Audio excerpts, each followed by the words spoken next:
So, we move to English. Well, I don't know what to do. It's a new thing to me, how to operate this thing. Okay, first, so the plan today is to discuss a two-level system in more detail, and specifically the Bloch equations, the optical Bloch equations. But before we go there, there is one important thing, administrative thing. Next week, and this is for you guys at home as well, next week is Memorial Day, or it's Tuesday is the evening of Memorial Day, and university studying ends at 5 o'clock in the afternoon, which means that well, we can meet for an hour, or we can make the meeting earlier on that day. If that is possible, that's the easiest thing to do. I don't know. And then, yeah, this room is free on that day, so we can maybe start at 2 in the afternoon or in the morning if you prefer. Any comments on this, either from home? At least specifically objections, very hard objections. They need to be hard. I can't do the morning. I have class in the morning. You have a class in the morning. So how can you start at 2? Yeah, can we do it? 2 is fine. Okay. בסדר. Okay. So let's call this soft. Let's see if we can accommodate this somehow. What? Good idea. Okay. Other limitations? In the morning. I like him. I have a lecture. Okay. But if we start at 2, is it okay? Yeah, it's, I can skip 1 hour. Okay. What? There was something? I have class until 4. You have a class until 4. Well, on the what? 3 people, it's already failed in the class. Well, yeah, but okay. So, we can try to look for another time in the week, but probably, or we can try to make another. But on the other hand, everything is recorded, so it's better to be here. But so how many cannot do it completely? I mean, let's call half an hour problem is let's call this soft for now. So we'll try to accommodate that. So 2 to 5. Matanya, are you the only one that cannot take it? I'm talking there, but I can talk there as well.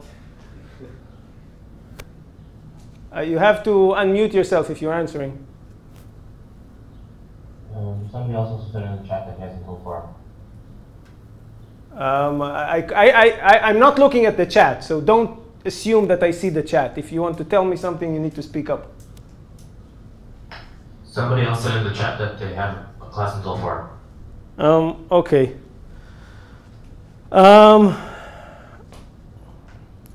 So we will need, I mean, we are losing too many classes, and we will need to somehow bring it back in, because I want to teach you.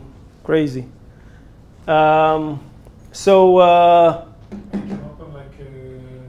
You want to open? You open? No, a doodle? A doodle, yeah. Okay. Do you have a WhatsApp group for the class? I'm willing to accept other suggestions. Let's see. Do I have limits? Anytime on Thursday. What? No. Okay. But no. You know when our meetings are, and you know when the optics seminar is. Other than this, no limits. Okay. So I'll leave it up to you to align the time. And I honestly suggest to all of you to move the tutorial from 7 to 9 to a more convenient time in the day. Then it can also be here, which is, I think, preferable. At least, so let's start. I don't like this. Okay. So we're talking about the two-level system.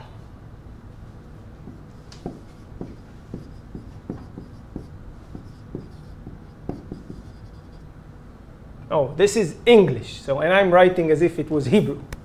So we'll start on the other side.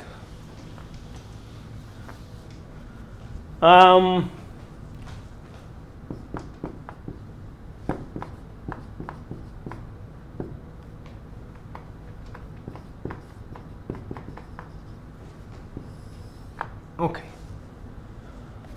So we did it before. So I'll remind you quickly what we did. We wrote the rotating wave approximation of the Hamiltonian or the two-level system, meaning we have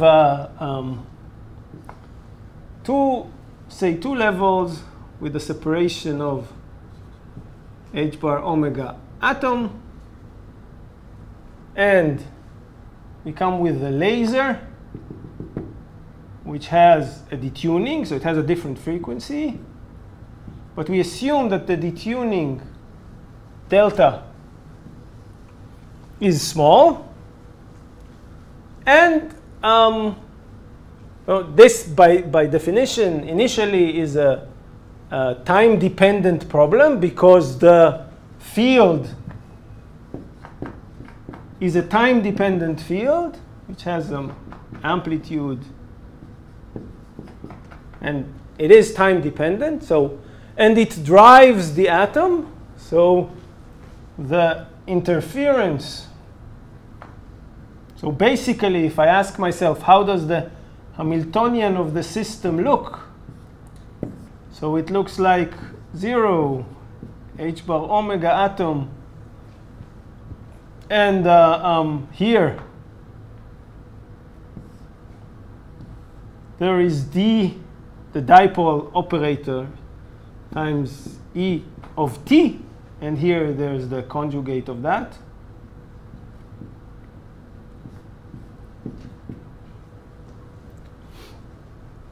But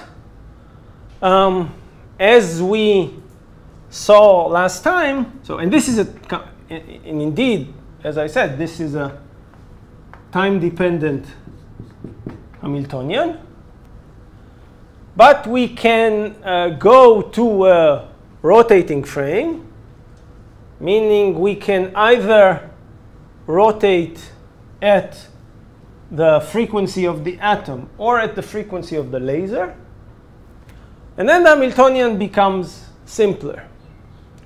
What I mean by rotating at the frame, you remember all this. I don't want to do it again.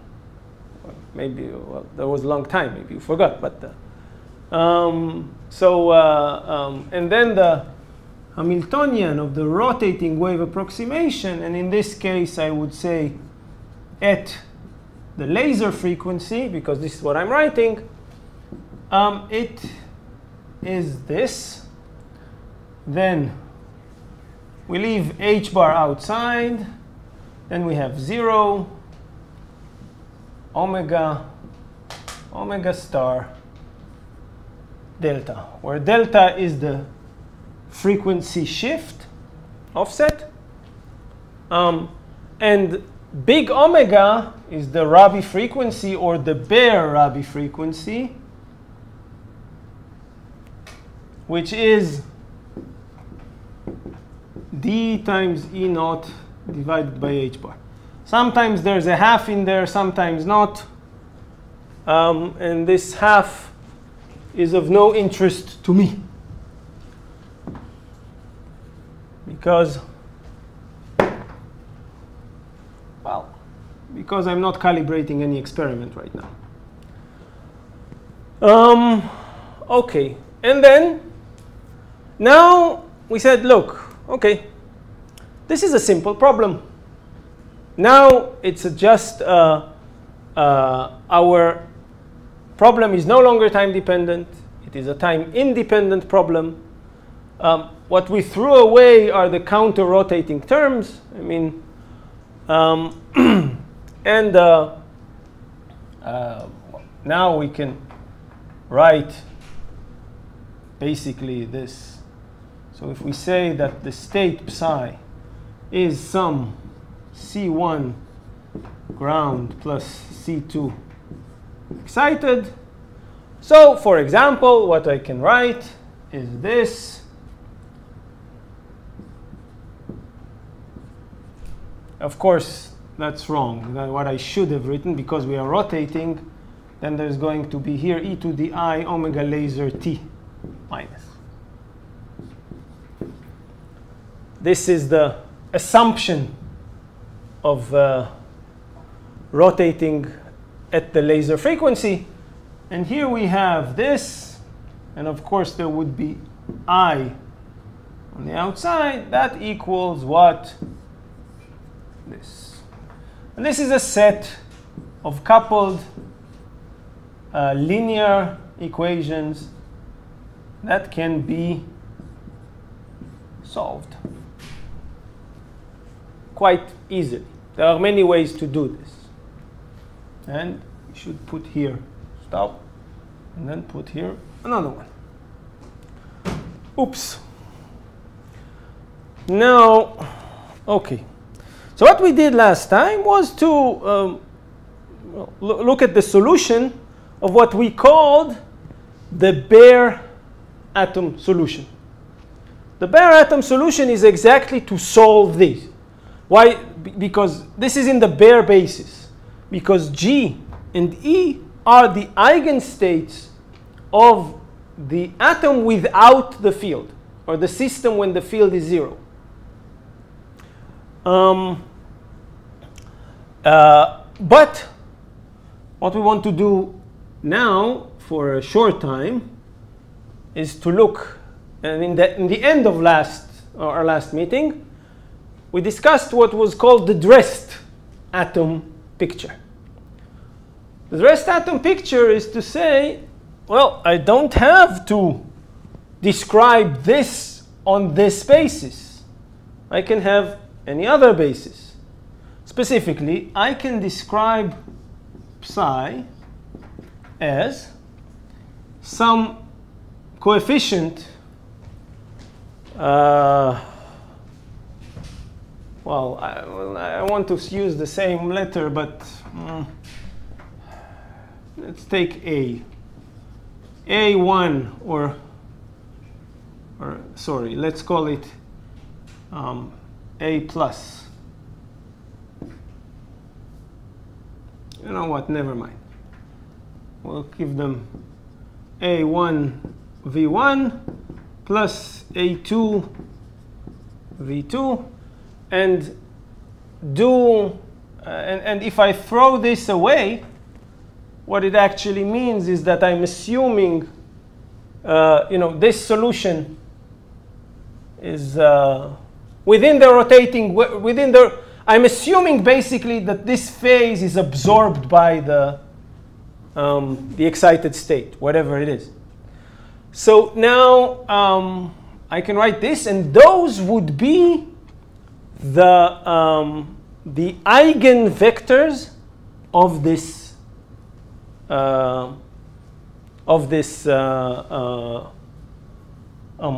matrix. So I can diagonalize this matrix. So I can of course take this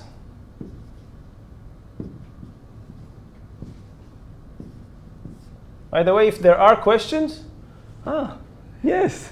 In the wave function, after yes. the C2 coefficient, the omega should be omega A, no? No? Well, it depends. I mean, it depends on, not necessarily. I can put here any phase that I want. It is true that the bare atom, without any drive, will run at the omega atom. And if I put here any other phase, any other frequency, then the rest of the frequency will sit here. I mean, this C is time dependent, so it will, the rest of the phase will have to be here. By the way, this is why we have here delta. Because when we rotate at the laser frequency, we are missing what? The detuning. The detuning is exactly what we miss, and it remains. And this is why instead of having h bar the entire omega atom, it's as if the energy is shifted and it becomes only delta. And if I rotate at the atomic frequency, then this state becomes 0. So the energy of that one becomes 0. But Hamiltonian will be time dependent. right, a little bit time dependent, yes. Because the detuning will come in here, will appear here. So, you know, this is just a mathematical construct. I can put here any phase I want. So whatever, the only two that make sense are either the atom or the laser. But so I can diagonalize and get, I don't know, lambda 1, lambda 2, 0, 0 within this basis. And then clearly I can immediately write this. I A1 dot equals lambda 1 A1. I A2 dot equals lambda 2 A2.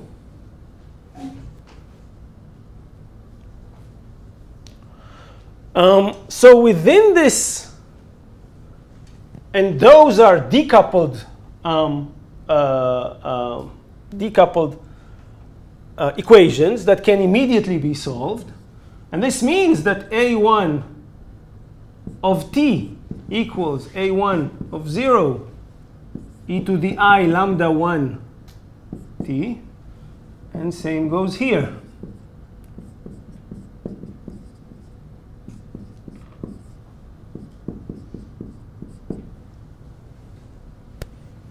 Plus, minus, it doesn't really matter.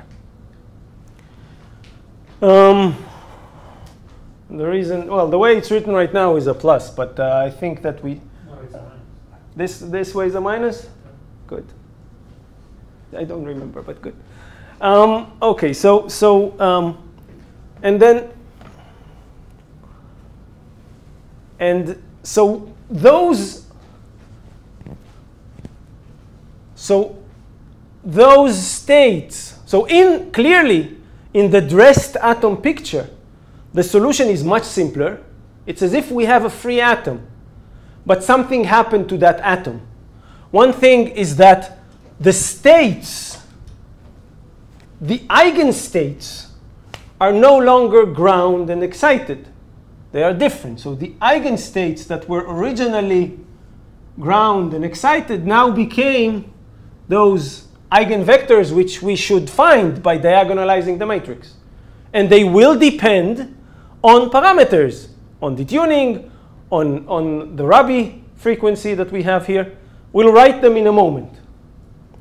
And the other thing is, as if we have energies, it's like a free atom with new energies. And these, they behave like energies. So we have new states with new energies. And let's try to look at what they are. So now I assume you will... I forgot how things operate here. Magic.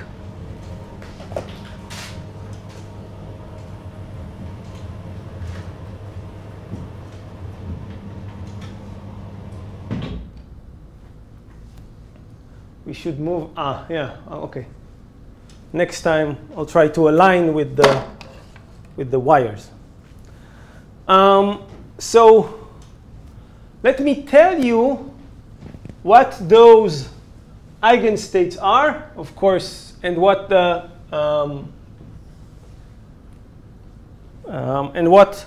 the eigen vectors are. So very quickly,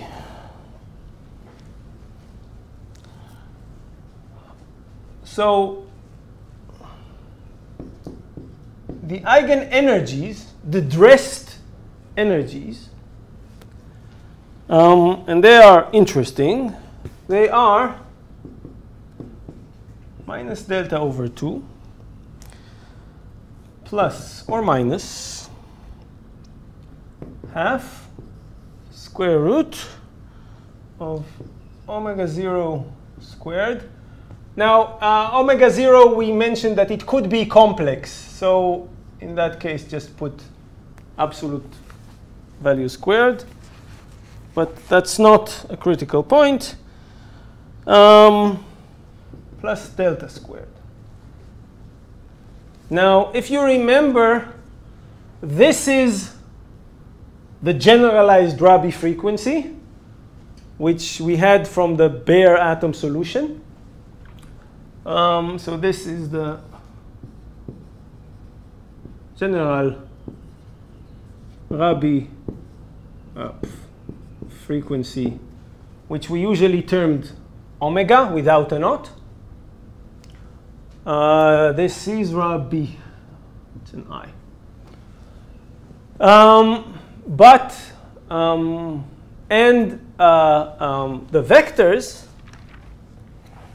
The vectors themselves, so we have, so let me do this just so things will be simpler. Because there's a plus minus here, instead of continuing to call them 1 and 2, I'll call them plus minus. Okay? So lambda plus goes with the plus, and the minus goes with the minus. So, and the same goes for the vectors. So V plus equals, the one that goes with the plus is, 1 over square root. There's a normalization factor. I'll write it in a moment. But the important thing is, I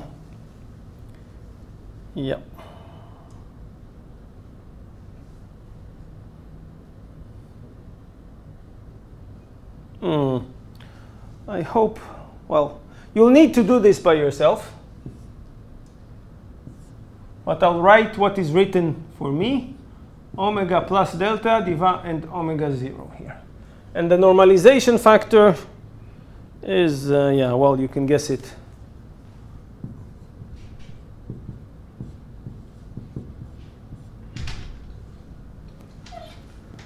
And there's V minus. Hey, which has basically, it's almost the same. So here, there's delta minus omega and omega 0, and here the practically almost the same normalization.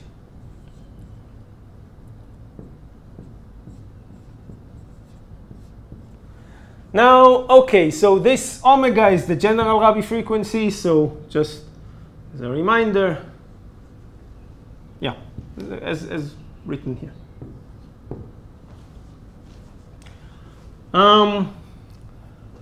Now, of course, there are two things that we need to do. One is to make sure that in the limit of Rabi frequency going to 0, the dressed picture should go back to the bare picture.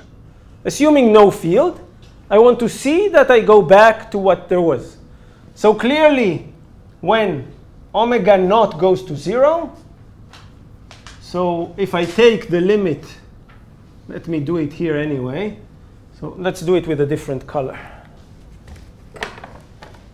So in the limit,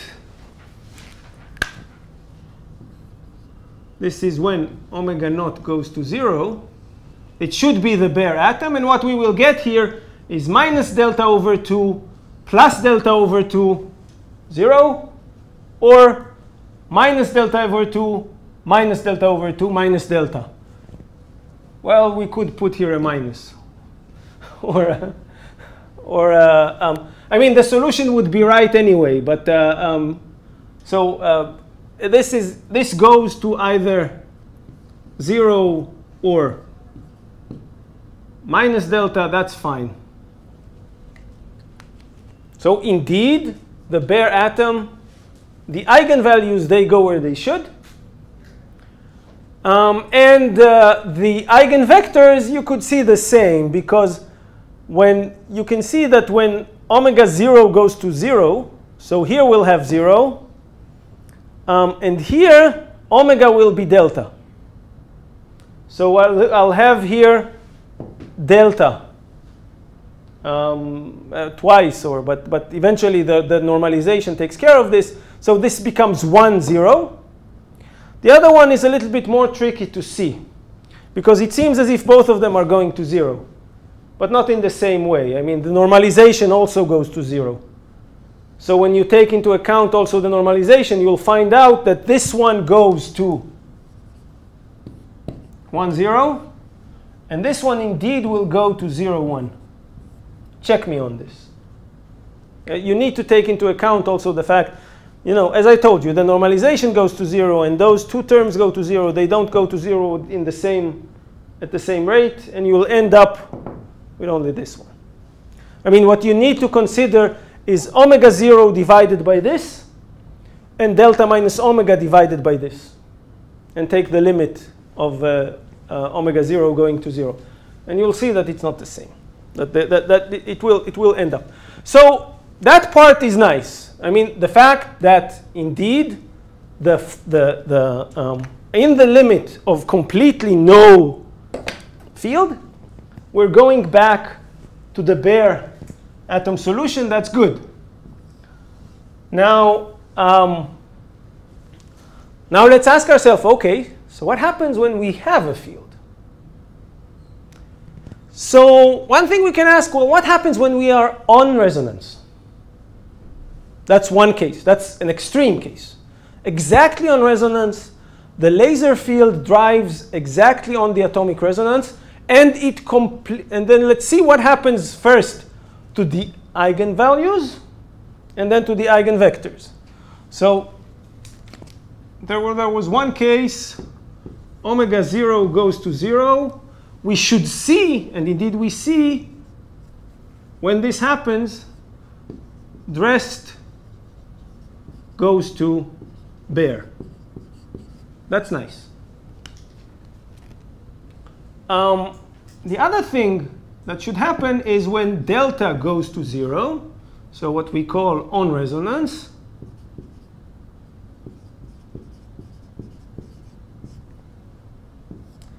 in this case, let's see, the eigenvalues, what will they be? Delta is 0.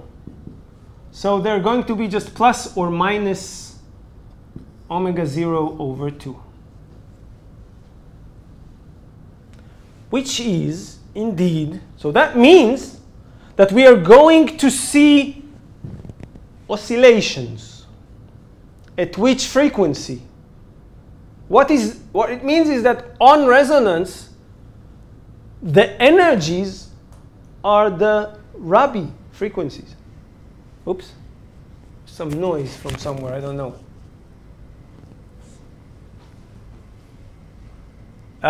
Do you guys at home hear the noise as well? They're not there. Yes.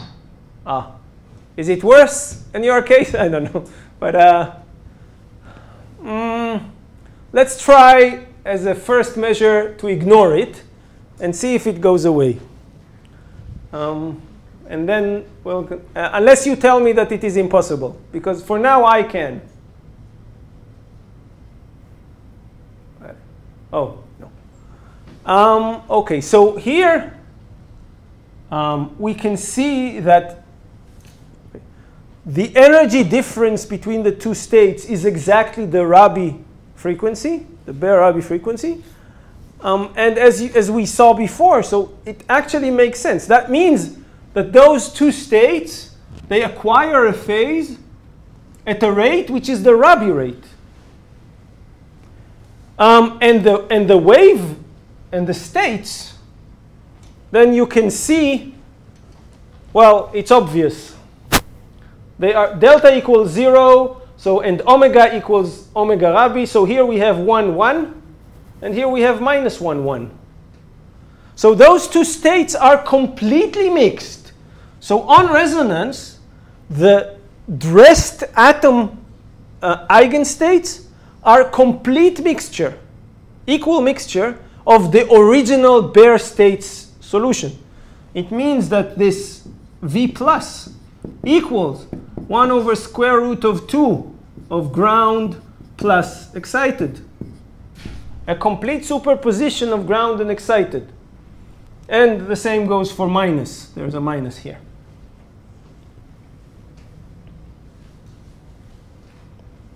What do they mean? Well, I don't know.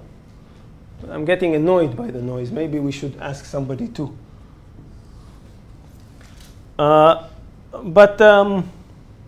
Okay. So this is a complete mixture.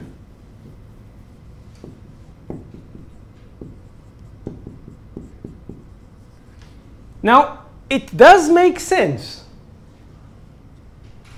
I mean, indeed, you have a perturbation that is on resonance, and you can see that indeed this superposition, all that happens to it is, well, as you know, when we are at 50-50, what does the driving do? It takes things from the ground and puts them in the excited, but at the same time, it takes atoms from the excited and put them in the ground. And when you are in an equal superposition, nothing happens. So those are indeed eigenstates, at least in terms of total population. The total population does not change. The rate of population going from ground to excited equals to the rate of population going from excited to ground. And then, so those are eigenstates. And funny enough, they also have, they're not eigenstates only in terms of population, they also have a phase. And there's this, and the Rabi rate is the associated phase, or the associated energy with those two. And it could make sense. And then there's another case we should consider, and that is when, so the last case I want to consider is the case of Rabi rate much smaller than delta, but non-zero. Okay? So let's think of this as a perturbation. I have a very large detuning, or I have a very small field. I'm not telling you which of the two, but within that case, the question is what happens? And now let's take those Eigen Energies. I'm not going to do it for the eigenvectors because that's less critical. I mean, you can of course look at the eigenvectors as well and calculate what happens to them. There's going to be then slight mixture. So what will happen? We'll have here the eigenstate will be, say, one of them will be primarily 1 here, and a little bit something here. And the other one will be the other way around. So there's going to be some mixture of the states, but the more important thing is that the energies change. There is a small change in the Eigen Energies, and then lambda plus minus, they are, as we said, minus delta over 2 plus or minus half. And here we can, so let's take delta out. So there is going to be delta over 2 here. And then here there's going to be square root of 1 plus omega 0 squared divided by delta squared. And this we can approximate.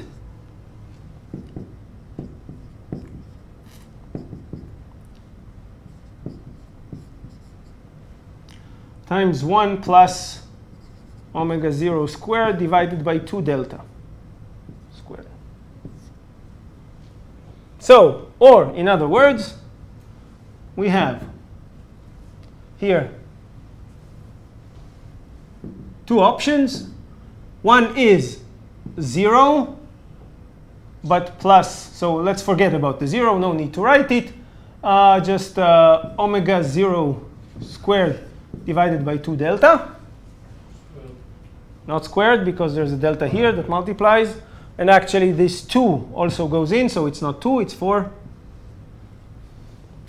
And the other option is minus delta, so minus delta stays, and in this case minus the same thing.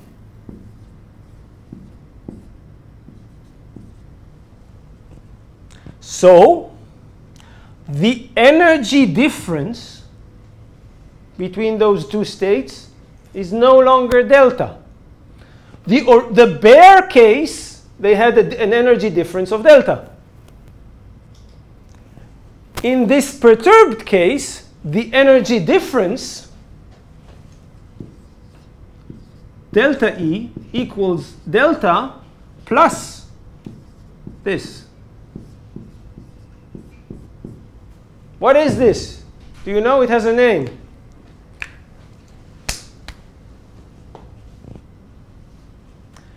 The Stark shift.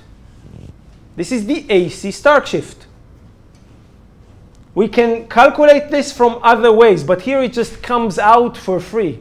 I don't know if you ever did the perturbation theory, time-dependent perturbation theory, to obtain the Stark shift of the AC Stark shift, meaning from having an AC field on a two-level system. This can be done. You can do time-dependent perturbation theory on a two-level system and obtain the fact that there is a shift. You know, a perturbation is something that modifies your system a bit. It changes the eigenstate, the eigenstates, and it's not a simple thing. But here it comes in a very simple way. That means that if you drive, if I have an atom here in this lamp, and I try to measure its energy difference, I'll measure an energy difference. I'll put a laser on, and I'll tune it to resonance, and I'll measure the frequency exactly, and this frequency will be wrong. Why? Because there's light here, and this light has it doesn't do much. Its Rabi frequency is very small. Its detuning is large, but there still is a shift. And a look ahead towards where we're going. Look, this AC Stark shift, we're in the end of the, better write it downstairs. So this is the, yeah. I want to give it some more dignity. Let's do it there.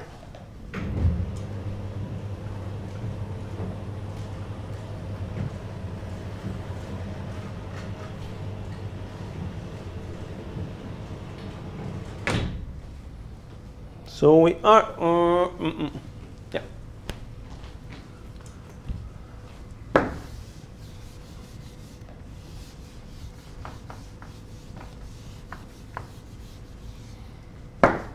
So we met the AC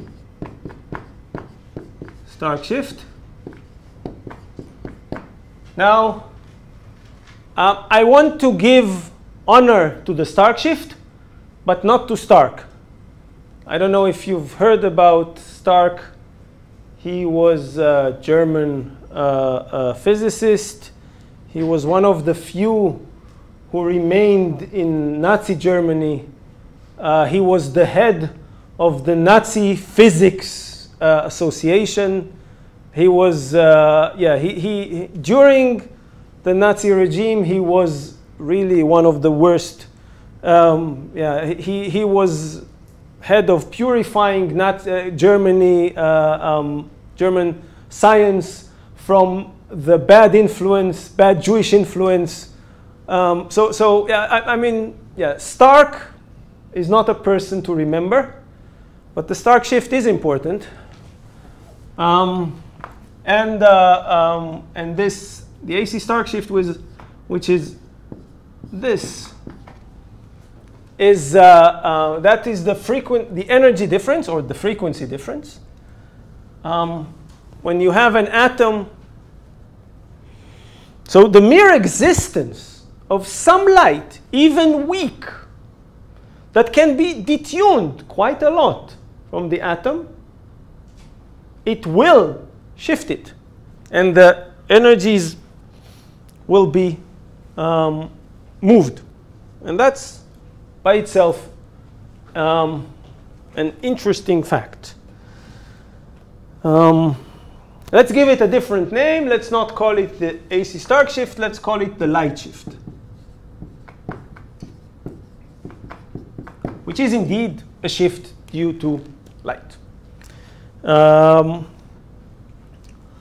notice, I'm talking here about the fact that this is, if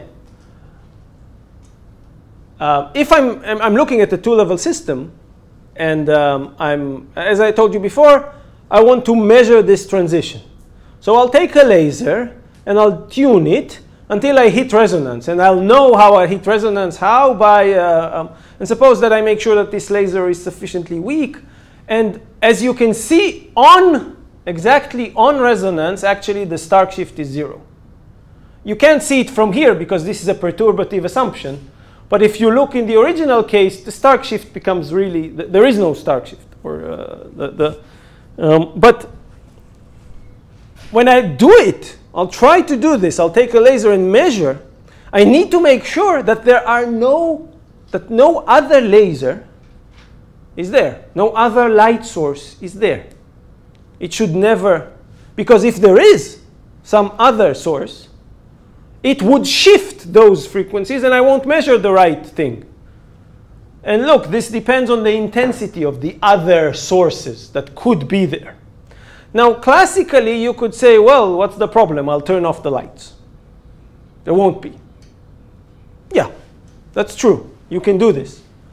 But on one hand, there is always thermal radiation. So you can think of, thermal radiation could be there. And the other thing, you could say, okay, but this is optics. We are in frequencies very high, so thermal radiation is 0. Yes, that's true. But there's another thing. That's the vacuum. Now, the fact and the vacuum does have something here. Now, I'm not teaching you this yet, and it will take time to see it. But also, and that means that even in the vacuum, there is a shift. There is what we call the vacuum shift due to vacuum fluctuations. I mean, if you remember, the energy of the ground state of a harmonic oscillator is not 0. And I'm not explaining it yet. Don't worry. This is just this is a teaser to get you interested and to stay in the course. But there is 0-point motion. This 0-point motion means that for a harmonic oscillator, what we call x squared is non-zero. It is within the right units. It's something like a half. And the same goes for the momentum uncertainty of a harmonic oscillator. But every mode of the electric field is a harmonic oscillator. And therefore, when you put it at its ground state, it doesn't sit there. Like any, if you have a string, well, classical string, its ground state is non-moving. But the quantum string is vibrating. That means that there are fluctuations, vacuum fluctuations, 0-point motion of what? Position and momentum of what? No, the field, the electric field. That is the vibrating string. So the electric, so this, there is a vacuum level. It's non-zero in a quantum model, which we did not do yet, but we will. And then this light shift in the quantum model becomes the lamp shift. If you heard about the lamp shift, the same Willis lamp that I think I mentioned in our first meeting, and if I didn't, then I should have. So this, when we go quantum, becomes the lamp shift, which means that due to the quantum nature of the field, the energies of the atom are not exactly what the Schrödinger equation with the classical field tells you. So if you solve the hydrogen atom as you learned how to do, and you get the energies of the hydrogen atom, they're almost correct, but they're a little bit off. And this little bit is due to the fact that even when you have just the hydrogen atom, there is around it a vacuum electromagnetic field. And this electromagnetic field is coupled to the hydrogen atom because there's an electron and there's a proton and they interact with the electric field. And this electric field could be vacuum, but vacuum is not zero. And that vacuum introduces a lamp shift.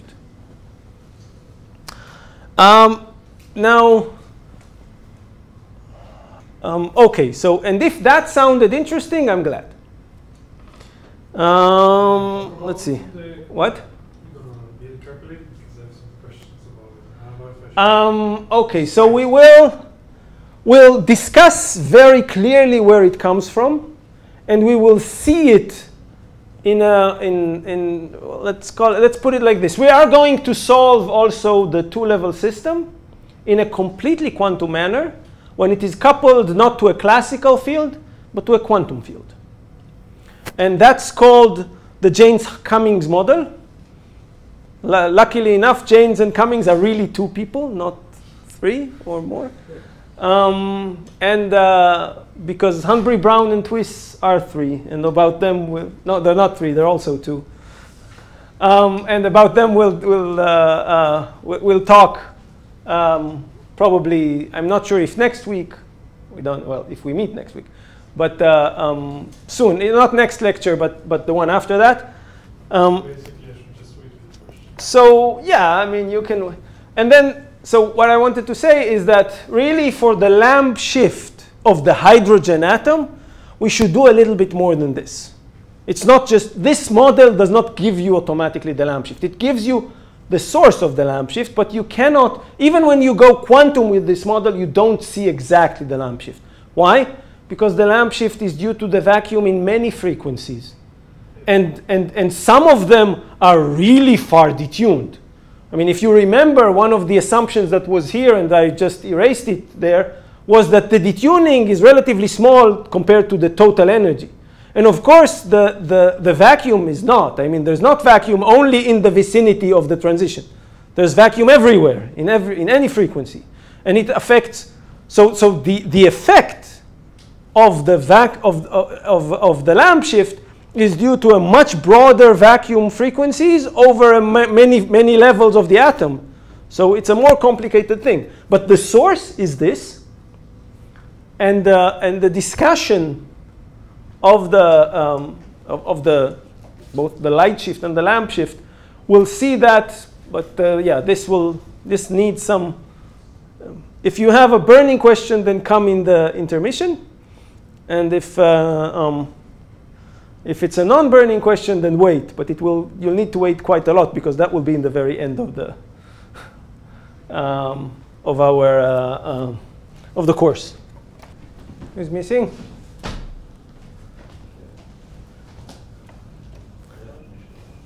Okay.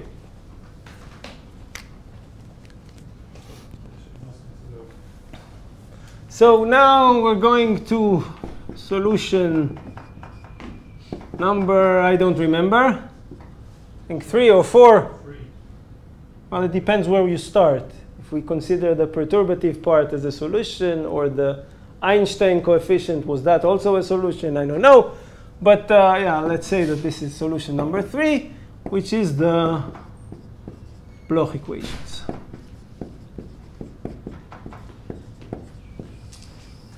So that's where we're headed. And then I want to say something about, so in order to look at the Bloch equations are a different solution. Now let's say something about the two solutions we already saw. Why the bare solution? Because that is the most convenient one to us to understand. Why the dressed solution? Because it shows very nicely simple situations, which is how to what does it mean to be on resonance, what does it do to the Hamiltonian, and this light shift is something that we can see from here. Why go for the Bloch equations? Because the Bloch equations give us the ability to start talk in a graphical way. They start to allow us to do things to, when you understand the Bloch equations, you start doing things like this. Look, the atom is in the ground state, and then we give it a pi pulse, so it goes into the excited state.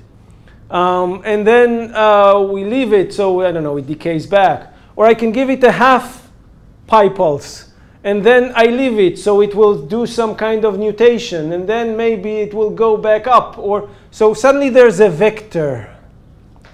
There's going to be some vector in some fictitious field, in fictitious space, and the behavior of this vector is, the dynamics is simple.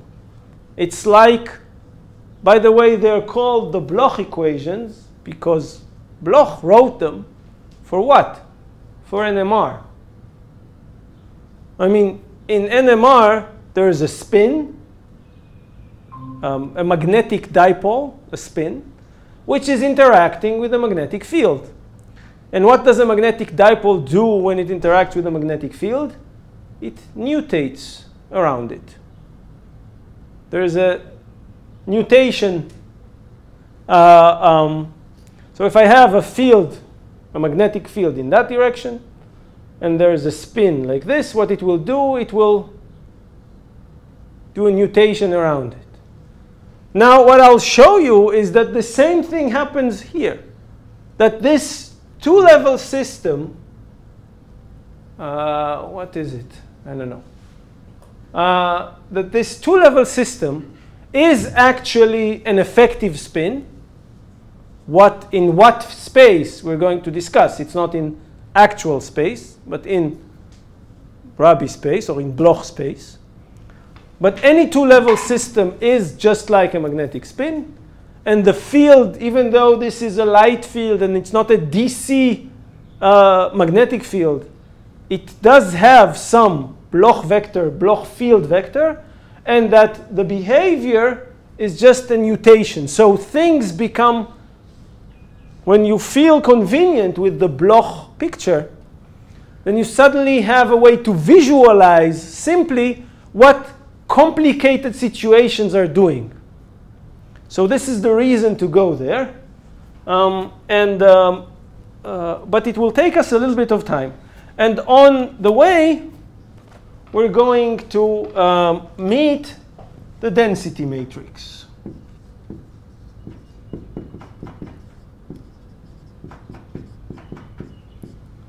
Now, so far, we were thinking of the state as being a state vector. Now, okay, so I can do two things. One would be to discuss the physics. The other would be to discuss the mathematics. I don't see a chat. But guys, if you want to say something, then say it, because whenever you do something, you beep.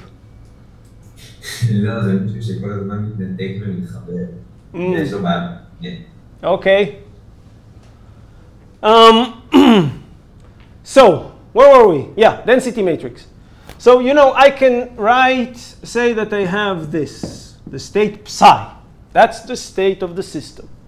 And it is, as we wrote it before, something times ground plus something times excited. Well, this is assuming, or it could be, you know, in any basis that you want. But the question is always, do I know this? Can I measure it? Is there any way to know the state exactly? The answer is no. And there's another thing, and that is, what can I measure? What are the things that I can measure? I can measure, of course, populations. So what are the measurable quantities? This is non-measurable.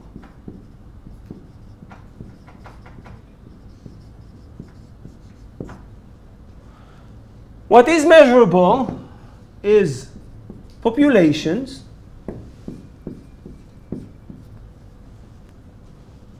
and I'll tell you another thing, and that is you can measure the relative phase between those two, or what we call the coherence. In order to do this, you need to do some kind of an interference measurement, but there are ways to measure it.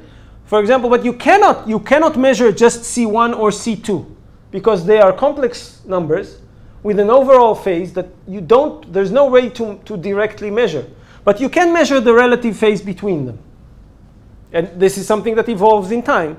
Or, in other words, I can measure C1, C2 star, or, of course, the other one.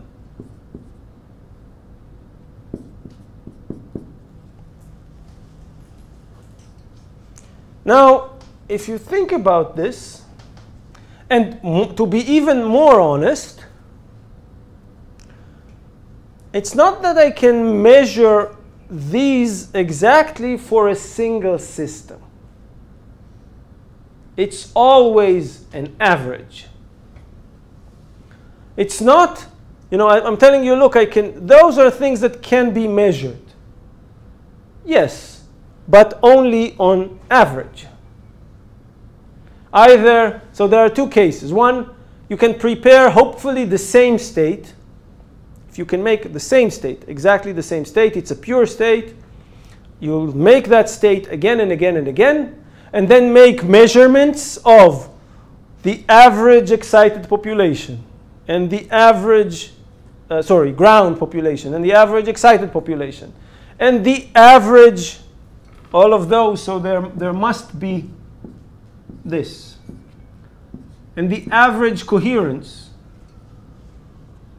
And you'll get numbers.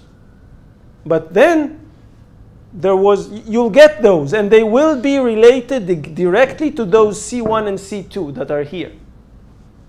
But to be honest with you, who said that I can actually prepare a truly pure state? That at every time that I run the experiment, I generate exactly the same state. If I have a perfect experiment, maybe I can. But if I have a non-perfect experiment, there may be all kinds of imperfection in that experiment, classical imperfection, that make me be in a situation where I'm trying to make every time the same state. Maybe I can make exactly the same populations, but who said, can I always exactly control the relative phase here? Is it always truly a plus and never a minus? Or maybe it's sometimes a plus I over 10 and sometimes plus 1 minus I over 10.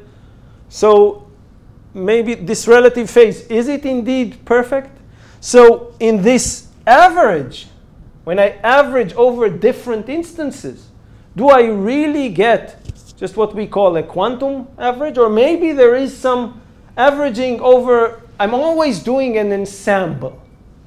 The experiments that I'm doing are always an ensemble of experiments. Maybe it's a pure ensemble where all the elements in the ensemble are exactly the same, with exactly the same C1 and C2, but maybe also they're different. And then this average will give something different. But let's think for a moment about this. If we want to know, okay, what are these? What are they related to? Then the answer is you could think of a matrix. I'll give you an operator. This is an operator. Well, you can, you know, I mean, this is, so this is the vector. Well, you know, it depends on, so yes, okay. So this is this C1, C2 multiplied by C1, C2 star. What is this? Well, this is, of course, the matrix of C1, C2, C1, C2 star, C2, C1 star. I hope. And I was quick, so you can verify. I'm not, maybe those two are exchanged, but I don't really care. So this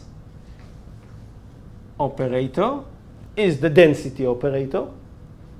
And it is represented by this matrix, which is the density matrix. Now, to write sigma equals psi psi, that is an assumption. Or at least this is correct only for a pure state.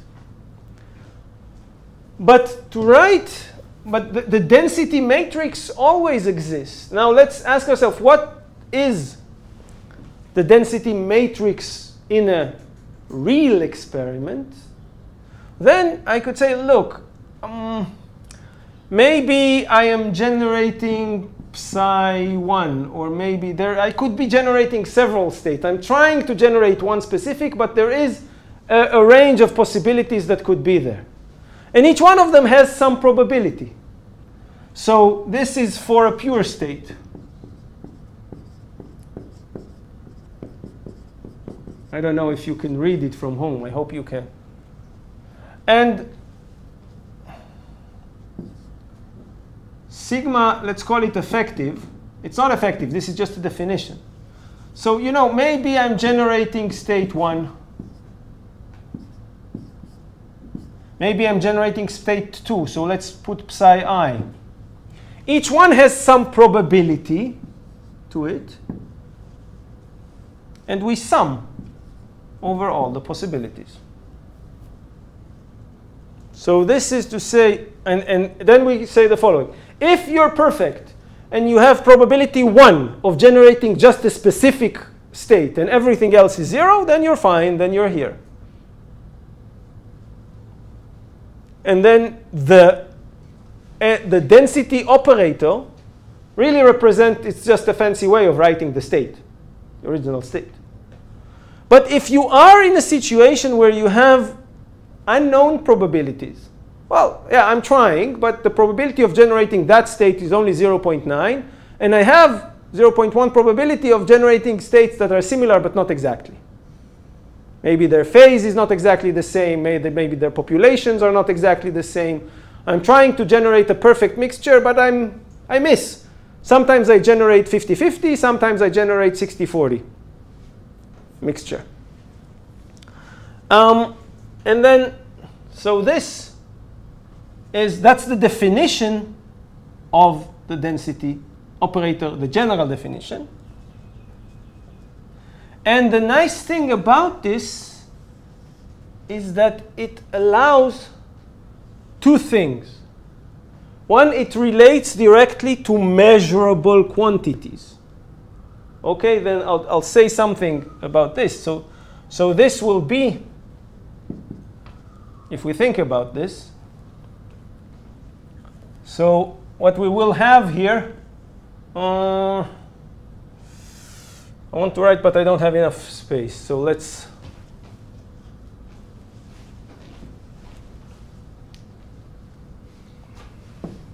in a general case. Now, people call this sometimes a mixed state, but the term mixed is confusing because we use mixing in many ways. So in this case, we mean a state that is not exactly pure, that I don't know exactly the state. Maybe I have some information about it. I know some probabilities about it, but I don't know it exactly. And of course, then what we will have here are states. Then this would be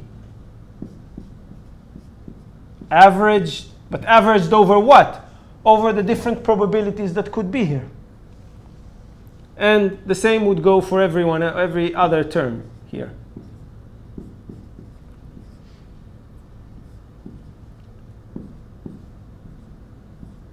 C2, C1 star. Average, and this is really sum over I, Pi, C2, C1 star of I, of the I case. Okay. So we met the density matrix, and hopefully we understood why we want to use it. Because it relates to measurable quantities. It contains only measurable quantities. We can measure the elements, the 4 elements of the density matrix, but we cannot measure directly C1 and C2.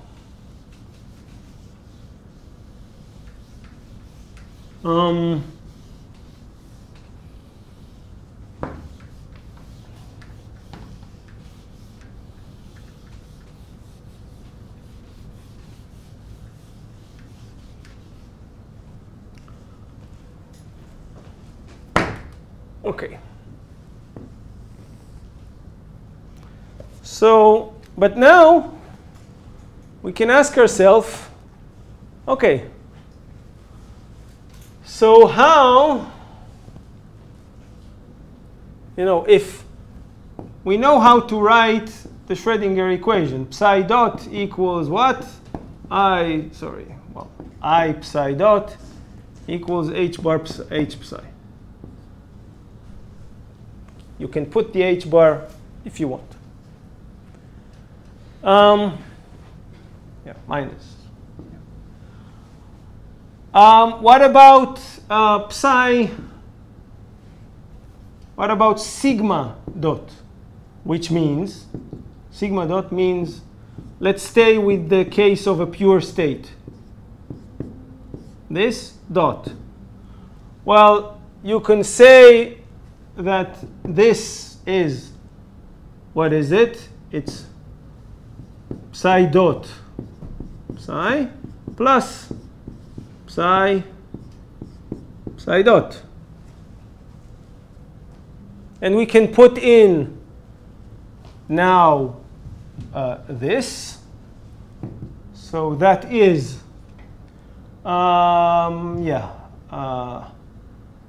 IH psi plus psi IH, or minus, but Minus in the second one. minus here, right? Because of the I, which is nice, because that means that this is I times the commutator of H and sigma. Just as you, and if you remember, that's just the, so this is just the Heisenberg, almost exactly the Heisenberg equation for operators. So an operator evolves in time according to the commutator of that operator with the Hamiltonian. Now, of course, you could say, wait, but this was done just for a pure state. What about the general case? Well, the general case is just the sum of probabilities of the original case. So it would just be the same. So if I write here just sigma pi, then everything just, the sigma goes through just as it is. Just add the sum to every line. Yeah, right. So you can do it, but I'm lazy. So then that means, okay, so that's just writing the Schrödinger equation in another way. Yeah, that's true. But what does it allow me? So as I told you, it will allow me, I didn't show you yet how, to go into some kind of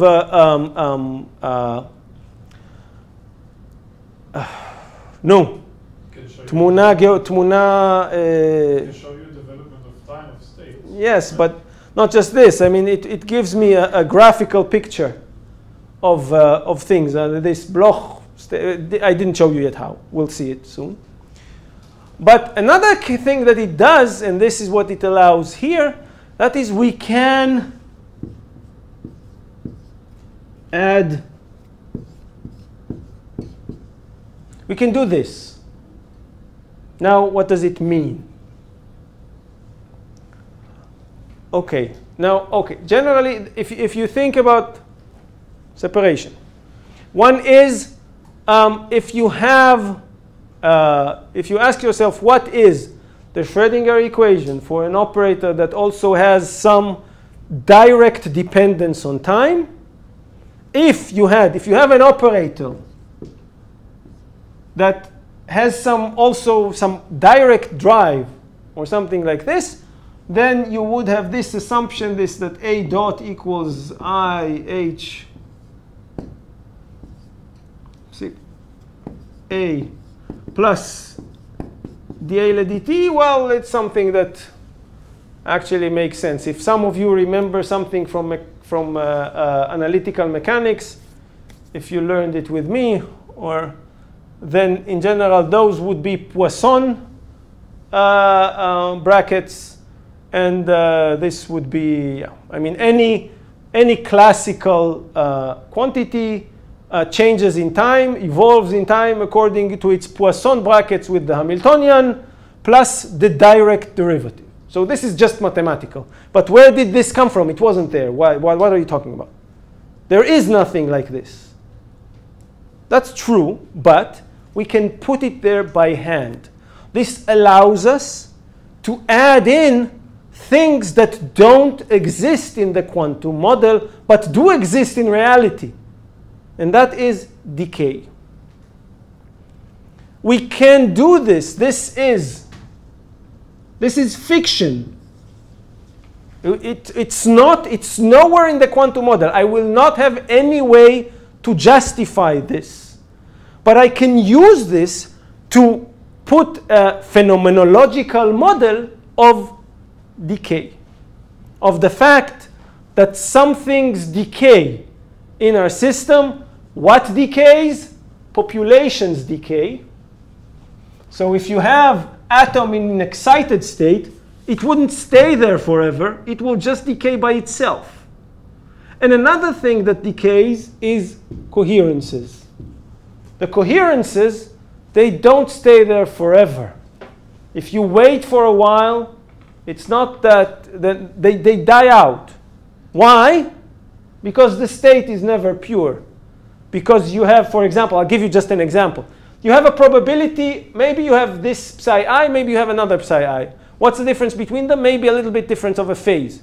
Maybe there's a little bit difference of an energy. So, for example, this coherence is the relative phase. But if you have different cases that don't keep this, that don't run at the same rate, you know, the phases, they run around. The phases are never static. The phases, they are moving at which rate? Well, I don't know, the Rabi rate, but if the Rabi rate is not the same for all atoms, then some atoms maybe are running faster and the others are running slow. And when I look on the average, then the entire thing decays. Because I'm adding, each one of those is a complex number. And if not, if they're complex numbers but at different directions in the complex plane, then the average is going to decay. It's going to be 0. we'll see it. It will be clearer. I see some faces. Can't you see it from the Hamiltonian and the No, you can't see it from the Hamiltonian because the Hamiltonian does not describe it. Yeah, but the interaction with the density matrix. Wouldn't you Oh, the expect to interaction see with it the what? Would you expect to see it there, the interaction with the density matrix? Let me tell you the following. We can say some things. So you're right on top of it. Okay. We assume that we know the initial state exactly and the Hamiltonian exactly. But let's describe a real experiment. In a real experiment, I start from a specific state. Well, if it's exactly the ground state, maybe I know it completely. Maybe indeed all atoms are exactly in the ground state. But I don't know if it's the excited state, or definitely if I try to start from a superposition state, it's very hard to make all atoms exactly in the same state. That's one thing. The other thing is that I don't necessarily know the Hamiltonian exactly. What do I mean? For example, some atoms are sitting at slightly different locations. And the intensity of the field is not exactly the same in all locations. So some of them see one Rabi frequency, the others see a little bit higher or a little bit lower Rabi frequency, because they're sitting at different locations and the intensity of the laser is different. So I can try to make it exact, but it will never be perfect. So that's another example for the fact that the Hamiltonian for different atoms in my ensemble is not exactly the same. I can give you another example, and that is, and those are, so this would be what we call inhomogeneity. I have an ensemble of atoms, and there is some inhomogeneity in it, and the different atoms are not feeling exactly the same field, and therefore they don't evolve exactly the same. But there could be another thing, and that is those atoms, I think of them as being independent. I want to think of the ensemble as n copies of just one atom, all the same. But they're not. There's more than this. First of all, another thing is that they sometimes collide. I have an ensemble of atoms, I think of it is dilute gas, the probability of collision is low, but I cannot make it 0. And when two atoms collide, there is an interaction between them. And this interaction is not in my Hamiltonian. I never wrote it. I don't know anything about it. But that means that when they interact, there's going to be, I don't know, there's going to be a field that they exert on one another. And those fields, they're going to shift their energies. And they're going to have an effect, for example, on the phases. So the accumulated phase, we can say, look, everything evolves e to the I omega t. Yes, as long as the atom is sitting nicely alone when nobody interferes with it, yes, that is true. But then some other atom comes around and it loses track for a moment. I mean, it gets distracted by this. Stops listening to us. Right? Yeah. It's And then basically a fix to our math, to our bad math. yes, Rotation. that's true. So this is why I'm saying this is a phenomenological fix to model in a way that is close to reality the things that we cannot model because we don't know. The one thing that we don't know how to model is decay, spontaneous decay, because spontaneous emission doesn't exist in our model yet. It will take a while till it comes in. So the only way to include spontaneous emission is by hand and by putting it here. Somebody causes decay, we don't know who it is. And then, so this is the way to handle decay and decoherence. Basically the equation plus the error of our equation. Phenomenologic, it doesn't, yeah. It's good that I have to erase it because it had a spelling error. Phenomenological is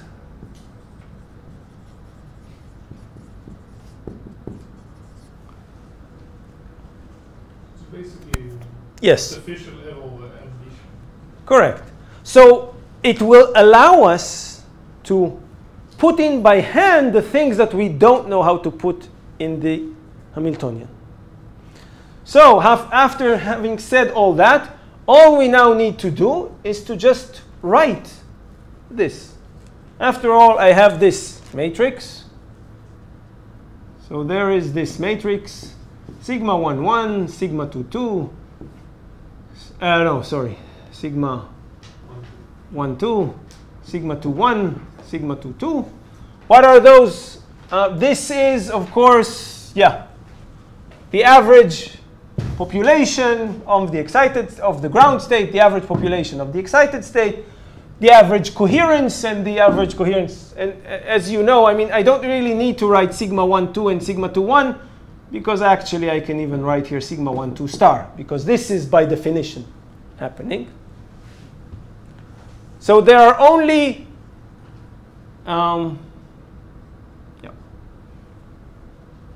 and so you can say, look, there are 4 elements here, but no, there aren't 4 elements. There's only 3 elements. And if you think about it even further, there's only 2 elements. Why? Because the total population is constant.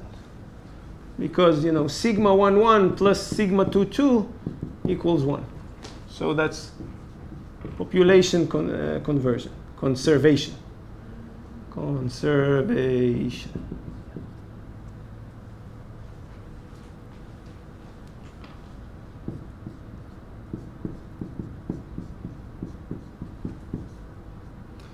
But so that's okay. I mean, after all, we had just a state, and the state should have just 2 degrees of freedom, not 4.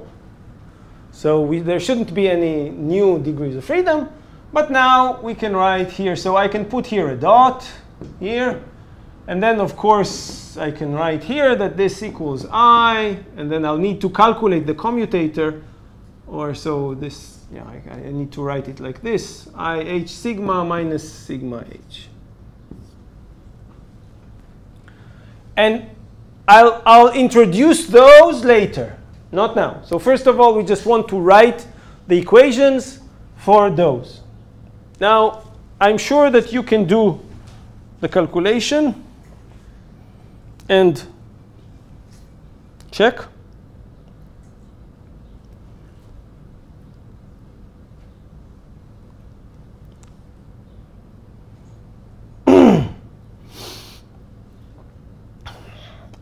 Okay, so what we're going to do is I'm going to write the density operator where in the rotating base. So I'm going to put here directly the rotating wave Hamiltonian. And I'm going to assume that all of those are calculated in the rotating frame. So that, for example, this sigma 1, 2 in the bare picture evolves at the detuning and not at the atomic frequency. Okay? So I can calculate this, and then we'll write. Let's write it here. Yeah. So I have 4 equations. Sigma 1, 1 dot equals what? Minus I Rabi frequencies. You'll have to believe me that I did it correctly.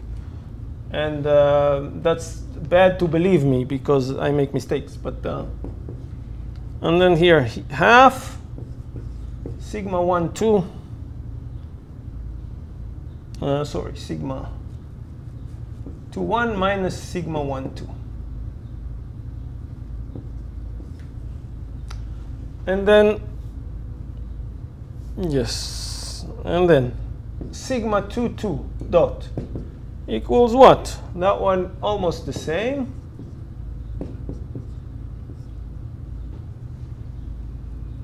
The fact that they have an opposite sign is good because that means when one of them is going down, the other one is going up. But everything in here is the same.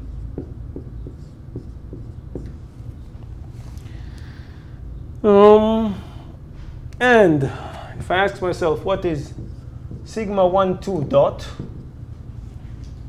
This is equals I delta sigma 1, 2.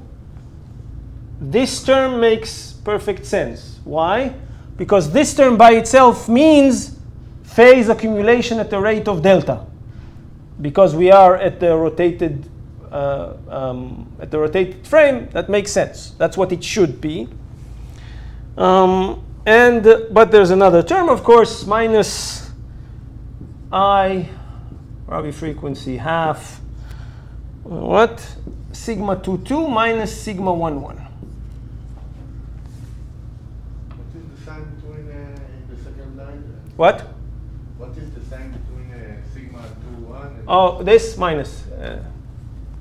It's always the same. Easier to walk in the Eigen state of the Hamiltonian?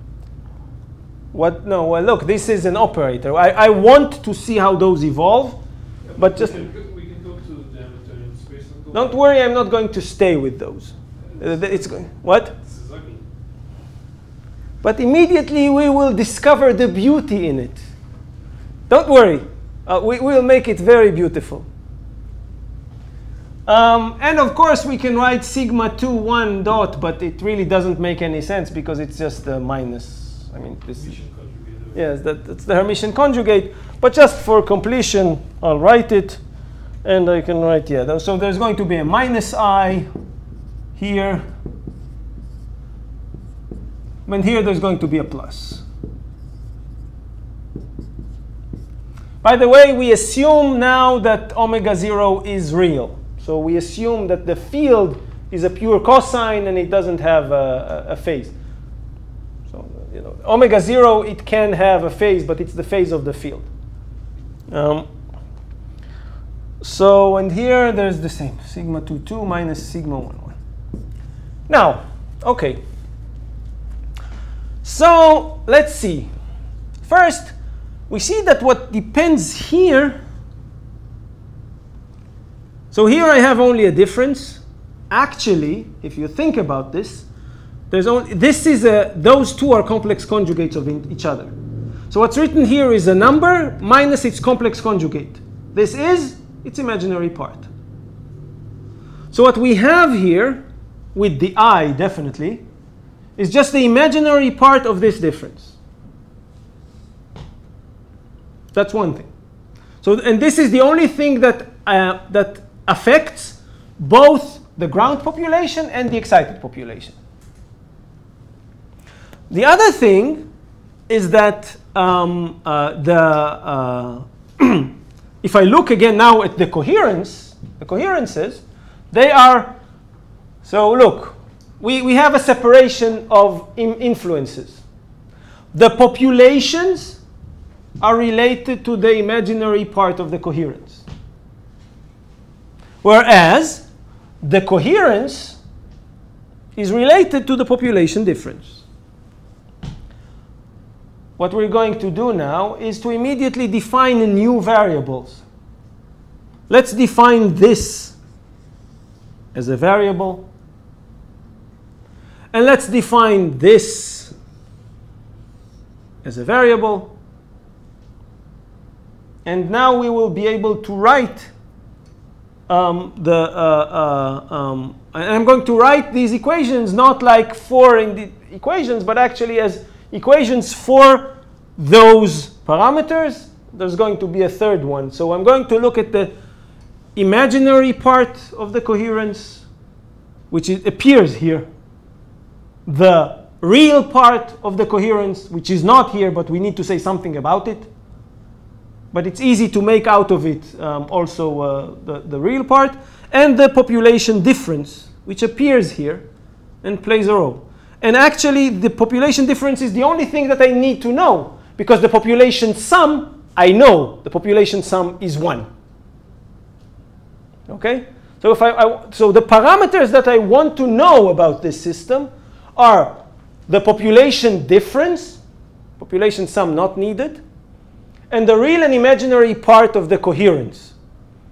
Those are the three parameters that we would like to know, and now we're going to make specific equations for them.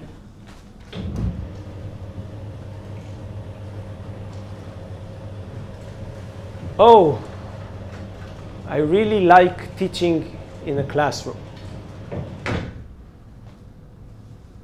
And luckily, you sit far enough. So even when I speak loud, I think I don't spit on you. So.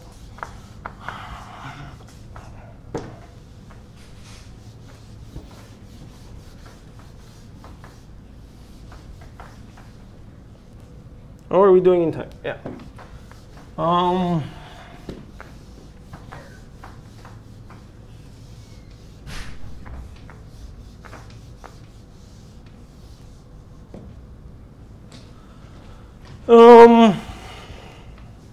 So yeah, where were we? Yeah, definitions.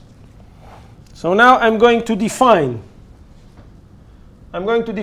U, V, and W parameters. W is, so we're going to define new parameters or degrees of freedom.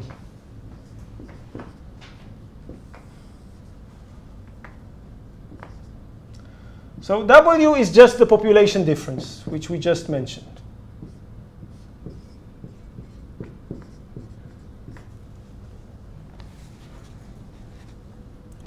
And U is the real part, almost the real part. So this, yeah, U and V. So this is half sigma 2, 1 plus sigma 1, 2. So this is basically the real part of sigma 1, 2. Or 2, 1, whatever you want. And this one is half sigma 2, 1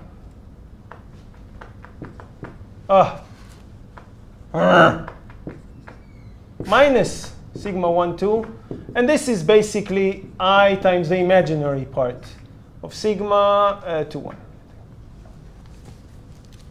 Or minus the imaginary of sigma 1, 2. But this is, this is just to remind you, but we're not going to. And now we can write the differential equations for U, V, and W. And they become simple. Because look, OK, I can take the difference between those two, and I'll get the W dot. W dot is related to the difference between those two equations. So I can write now W dot equals what? There's going to be I omega 0, and then, sorry, the I will be absorbed. It is part of V. So it will be omega 0. Maybe the omega 0 times V. And I want to make sure that I didn't get it wrong. I think I did. I think that the I should be inside. So the I is not here, but the I is here.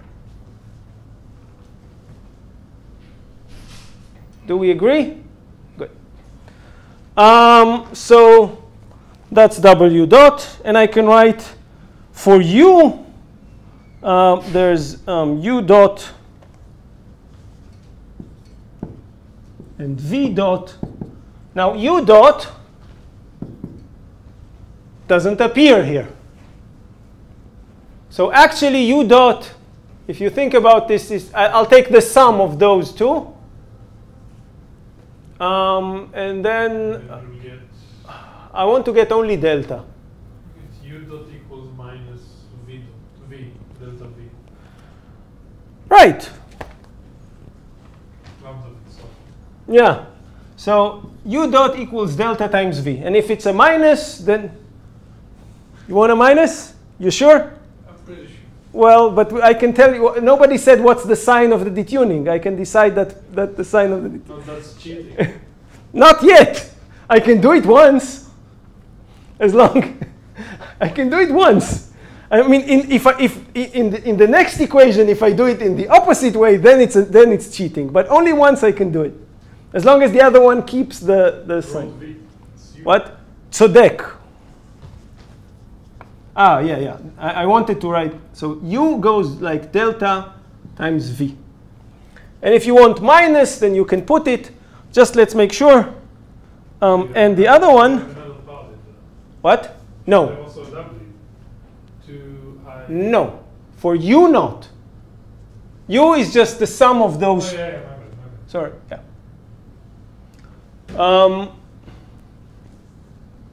Is that true? No, yeah, it's fine. I think it's fine. Yeah,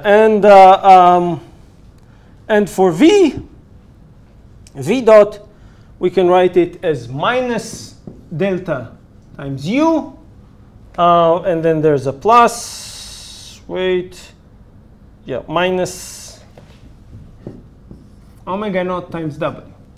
Now, there are things that I'm sure of, and there are things that I'm not sure of. It's supposed to be an I there somewhere. What? An I. No, because the I was absorbed here. No, but if you take the third equation minus the third one, so there's still an I. Why? Yeah, but I want to look at the derivative of, I defined V with the I. No, So multiply everything but by an I. U. What? Oh, all right. Multiply again by an I. Yeah. It works. It works. Okay.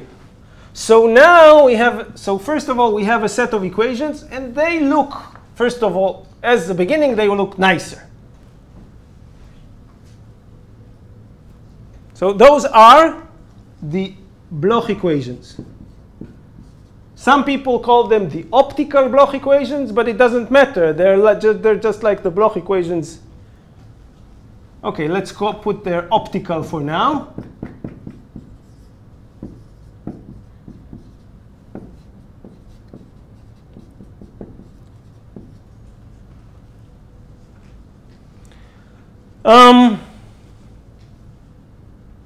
Now, I urge you to do this slowly.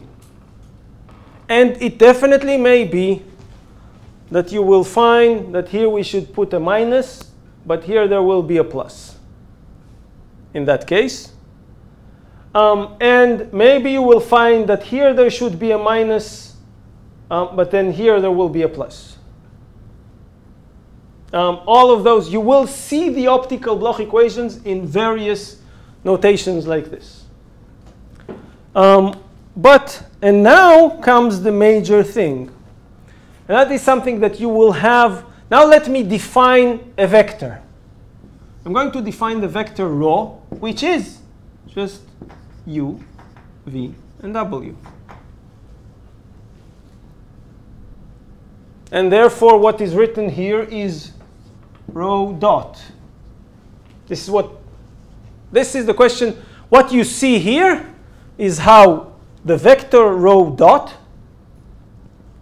relates to the vector rho. So this is just a differential equation. But I want to show you that this is just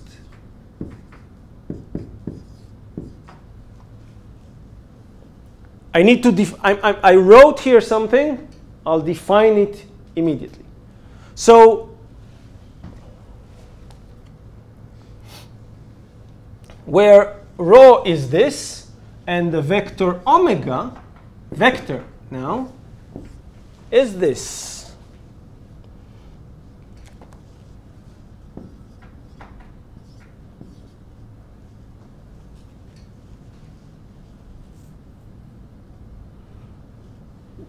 Now we need to check that if we take the cross term between this vector and this vector, we'll get those equations. But this is really nice because this is a mutation equation. That means that this fictitious vector that lives in a fictitious space, it's not in real space, it's not in x, y, and z. It's in this UVW space.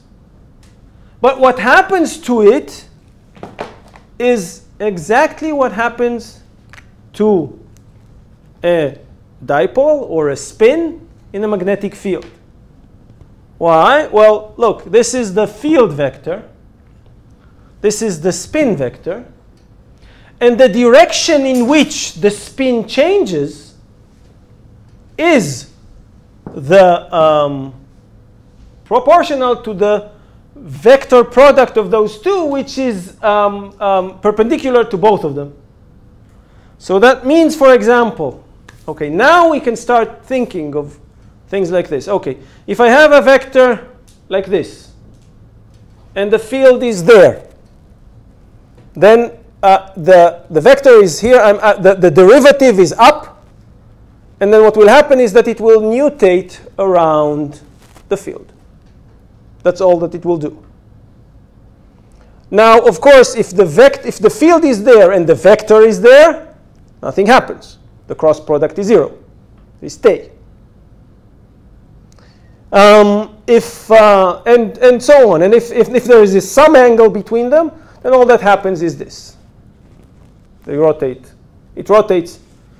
So, yeah, or in other words, if this is this vector omega, which, by the way, relates to both the Rabi rate and the detuning.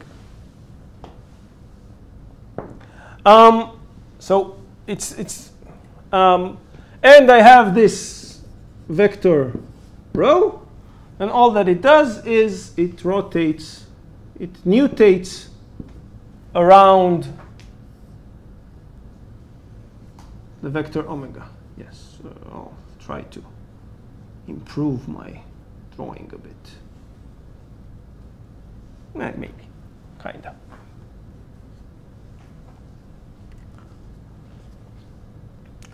So, yes, let's make a better. Oh, there are some advantages to a tablet. Your hands don't get dirty. Okay, so I haven't, by the way, I promised to introduce decays. I didn't yet. So far, this is just another fancy way of doing exactly what we did before. The only nice thing is that the dynamic equation now is simpler, is something that we know how to imagine and that we know what is doing. This means that all that is happening, if you have a field, is that your vector nutates around it. Tell me where your field is. It depends, of course, on the detuning and on the strength of the field. And then something will happen. Now let's analyze this in several simple cases. Okay? So this is the, and soon we will introduce also decay into this. And I'll tell you, but let me tell you now how decay will come in. Well, decay will come in the following way. I have a population difference. Suppose that I have no field. Will this population difference stay the same? No. In real life, no. There will be decay. The excited state will decay. So I can put here, I can add to it some, by hand, some decay factor times what? W, but we remember W doesn't decay to 0. W decays to -½ right? Because the population decays to the ground state. So the value that W decays to is not 0, because 0 is exactly equal populations. This is the population difference. So the population difference decays to, as it is defined here, to -½ So I want to put here +½ What about those guys? Well, then I'll tell you something. That those guys decay also. Why? Because they are what? The real and imaginary part of the coherence. Now I wait. Things, as we said, there are things that I don't know that will result eventually in decay. So they also decay, minus gamma 2 u, and this one goes minus gamma 2 v. And those would be the decay terms that we will add in. But the problem is, when you add those in, you lose a little bit of this nice, it means that you have a mutation, and then it slowly happens. There's decay, and eventually it ends somewhere. So we can discuss this. The dynamics becomes more complicated when we add those. So those are the decay terms. We'll discuss them. I mentioned them here. That's how we, and the only way that I'm doing it is just by putting them there. So this is spontaneous emission, and this is phase, and this is decoherence. Okay? They maybe they're the same, maybe they're different. We'll discuss this more later.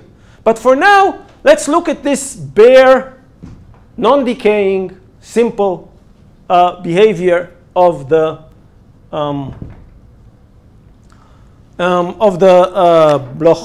Bloch vector. And so let us discuss some simple cases. Case 1. Rabi oscillation.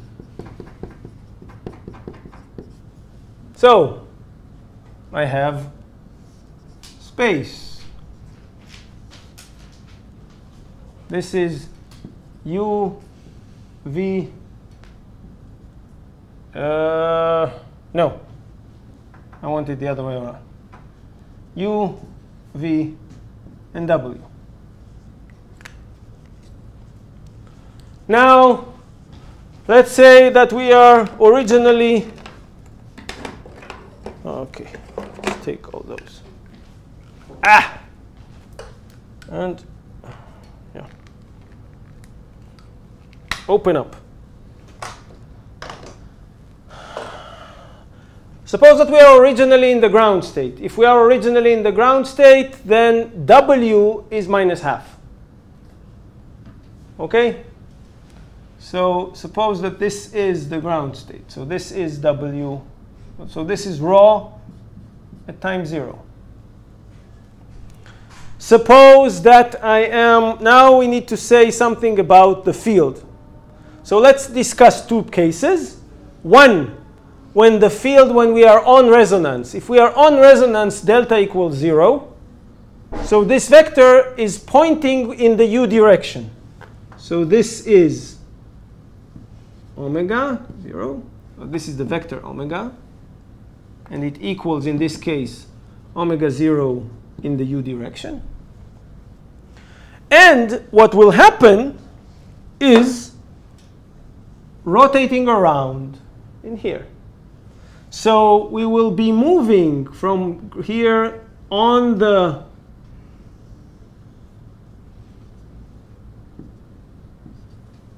we will be nutating around this omega 0, and we'll be making complete circles at a rate which relates to the size of this field. And indeed, as we saw in the Rabi case, what we have is complete population inversion. Everything goes up and then goes down again, and goes up and goes down again. Convenient to look at. Now, what about the case of this is the case of on resonance. Where's the black guy? Oh, I left it here. So this is RB oscillation, and this one is on resonance.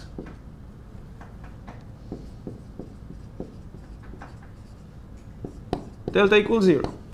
And if delta is non-zero, then we have also, so this one case, and now we'll get general case when delta is non-zero. So then the nutation is around a different, okay, I'll need to make another, I'll try to do it here.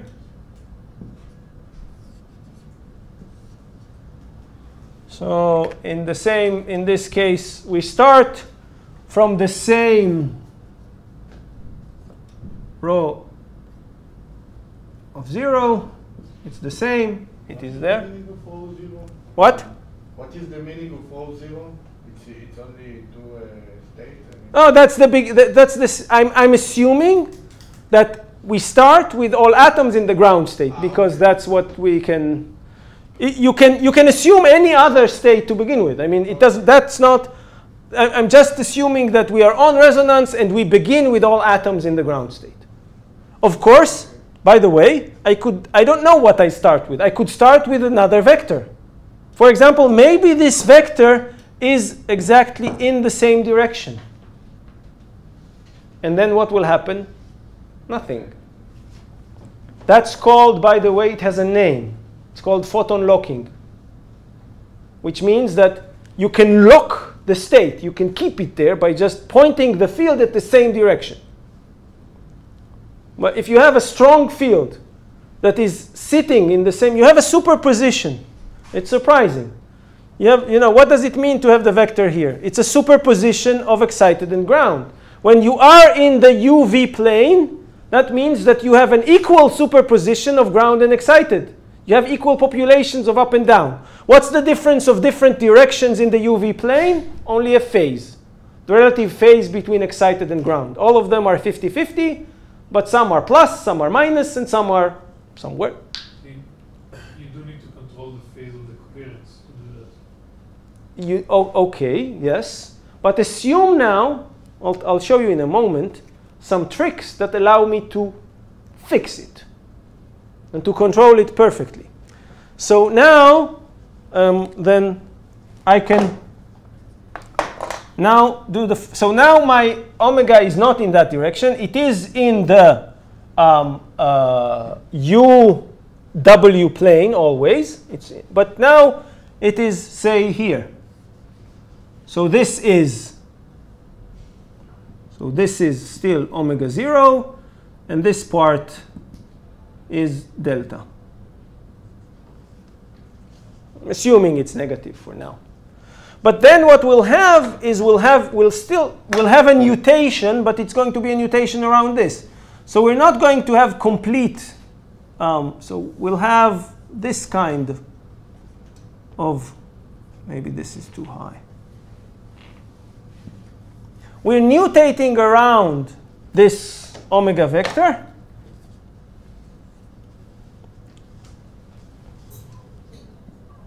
And those are general Rabi oscillations. And what do? They raise the population some, but not complete, and take it down. Avi? Yes. דלתה זה לא רכיב בכיוון W כובע? זה ב-V כובע? דלתה? לא. דלתה זה רכיב בכיוון W. If you see. ציירת למטה, זה לא ציירת כאילו ב-V כובע? לא, ציירתי את זה בכיוון W. זה, טוב, קצת קשה לצייר פה בדו-מימד, אבל this rho is pointing down, and delta is also pointing down. You need to be here to see three-dimensional, I'm sorry.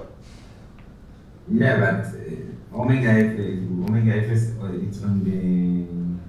Omega 0 is on the U direction.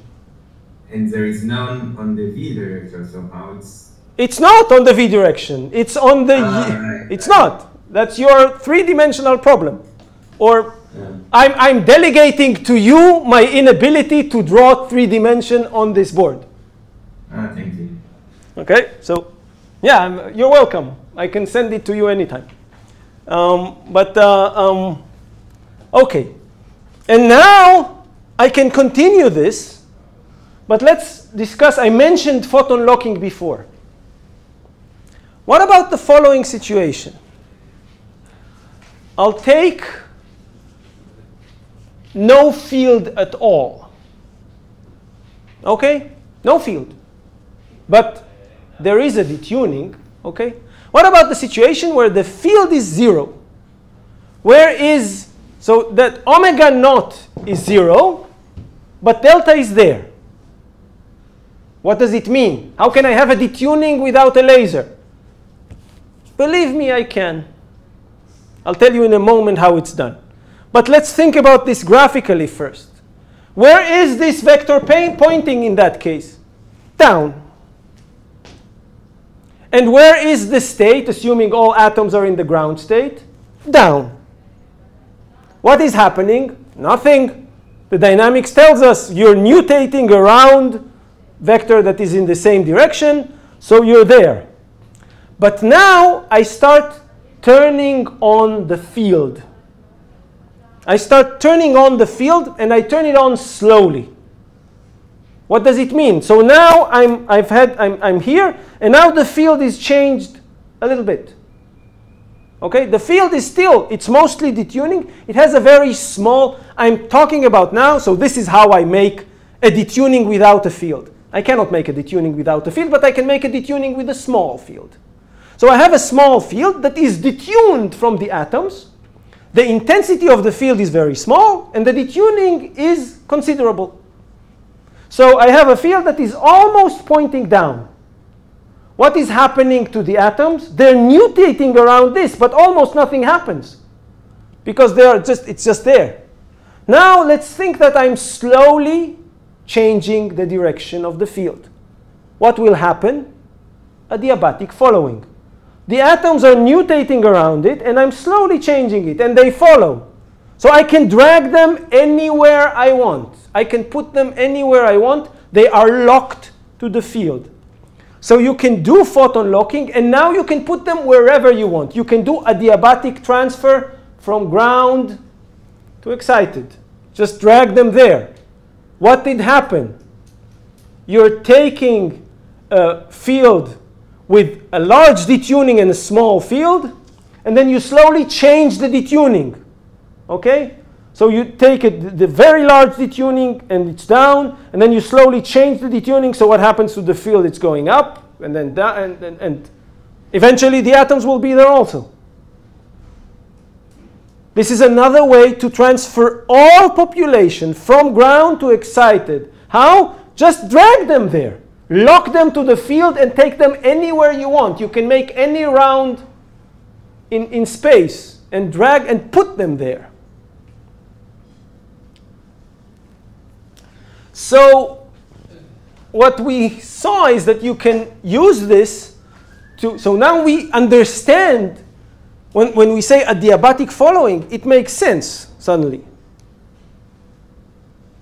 Another thing that, so we saw Rabi oscillations on resonance, and we saw them general, and we saw another thing was photon locking and adiabatic following. And you saw me do this with my hand, so you understood, of course. I don't want to draw it. The last thing that I want to discuss is Ramsey. A Ramsey experiment or Ramsey interference. Can I ask you a question? Yes, you can. When we take when we take them up, we are still active the laser and the pulse, so we can shut it down. Say again? We can shut it down. When? The pulse when it's up. Sure. And then it will stay up. Well, it won't stay up forever because there is decay that we didn't include yet. But within the model that we just discussed, then the answer is yes. I mean, it will, once you turn off the field, then it will just stay. Now, there's one thing. Now, I do want to say that there is a detuning without a field. What do I mean? Of course, there is no detuning without a laser. But when I say without a field, that only means that the atoms don't feel it. If I shut the laser, I only shut it away from the atoms. But it's not that I turned it off. The laser is still on. It's just not shining on the atoms. I put a shutter and closed it. And now I open the shutter again. So the atoms see it again. So the situation of having a detuning with no field, no, of course I can have it. It's just that no field means that the atoms don't feel the field, but it's not that the field doesn't exist. If the laser is turned off, I cannot say what its detuning is. But if the laser is on, it's just not shining on the atoms, the detuning is very well defined. So I can discuss a situation where there is a detuning, but the intensity is 0, because the laser is not shining on the atoms, and then I turn it on and it shines. Or I open the shutter and it shines. So now that I managed to take all the all the markers out, then we've learned about. So now you understand why this specific lecture had to be in the classroom. I need my hands. I can't teach.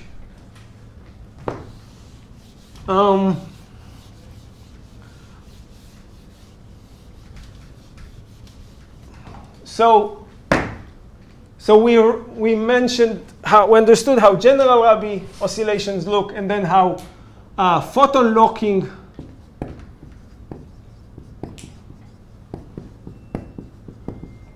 or adiabatic following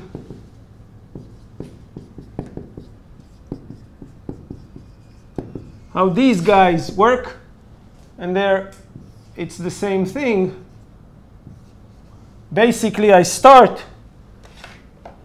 with the suppose now, sorry, this one, we'll give it a nudge, and then if both of them are here, and the omega, is also almost in the same direction. If we start in this situation, which means that it equals 0, 0 delta,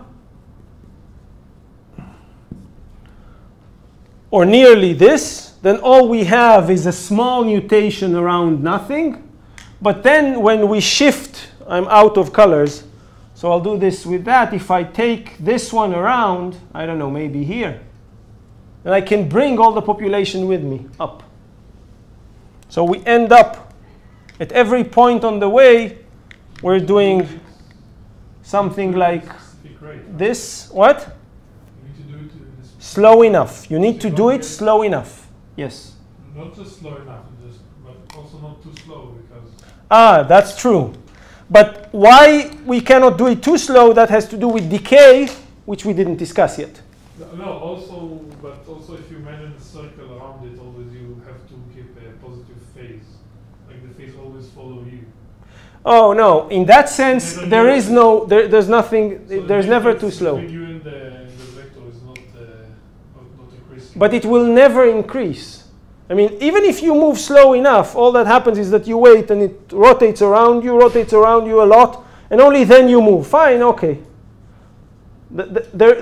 In terms of this, there is no too slow. The too slow comes from the decay that we didn't include.